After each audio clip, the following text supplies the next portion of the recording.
ہر شے کی ایک حقیقت ہے. سمجھ آ گئی ہے؟ اسی تو قبلے منہ کرتے ہیں، سانو بھی نظر کوئی نہیں آتا ہے، صرف سانو پتا ہے جی ادھر منہ کریے تو قبلے ہوتی ہے، اسی چپ کر کے کر لینا بھی ٹھیک ہے بھائی، پیو دادے نے دسے گا کہ کعبہ ادھر ہے گا، قبلہ ادھر ہے گا، پڑھ لو نا. حقیقت اگر کتابوں میں اب مجھ سے کوئی پوچھے جی کتنے گا کعبہ دکھاؤ نماز پڑھتے پہ، میں کہاں گا بھی جناب میرے والد صاحب نے دسیا جی، میرے والدہ صاحب نے کیا سی پتر نماز ادھر منہ کر کے پڑھا کر، کیوں جی بھائی قبلہ ادھر ہے.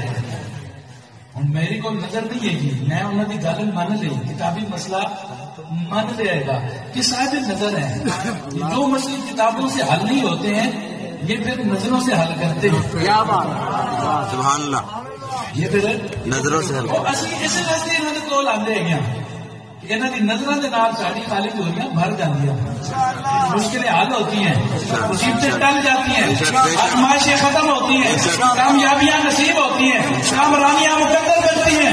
اور سنیں اگر ان کے پاس آنے سے دنیا کی دولت نہ بھی ملے، دنیا کا فائدہ نہ بھی حاصل ہو، دنیا کے منافع نہ بھی حاصل ہو، دنیا کی کامیابیاں نہ بھی نصیب ہو، دنیا میں کاروبار نہ ترقی کرے، لیکن پھر بھی جب بندہ ان کے پاس آتا ہے تقوی کی دولت ملتی ہے، اور جب تقوی کی دولت مل جائے قرآن کہتا ہے اِنَّ لِلْمُتَّقِينَ مَفَازًا.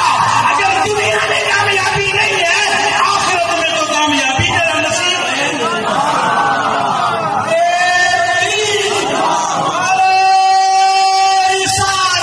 آخرت کی کامیابی قرآن گواہی دے رہا ہے. اِنَّ لِلْمُتَّقِينَ مَفَازًا. انہوں نے کول آؤ گے لیکن سارا تجربہ بھی کوئی چیز ہوتی ہے نا. کیوں بھائی تجربہ یہ کہتا گا کہ انہوں کی کول آ جاؤ، دنیا کے بھی کامیابی لب جاتی ہے، آخرت قرآن گواہی دے رہے ہیں.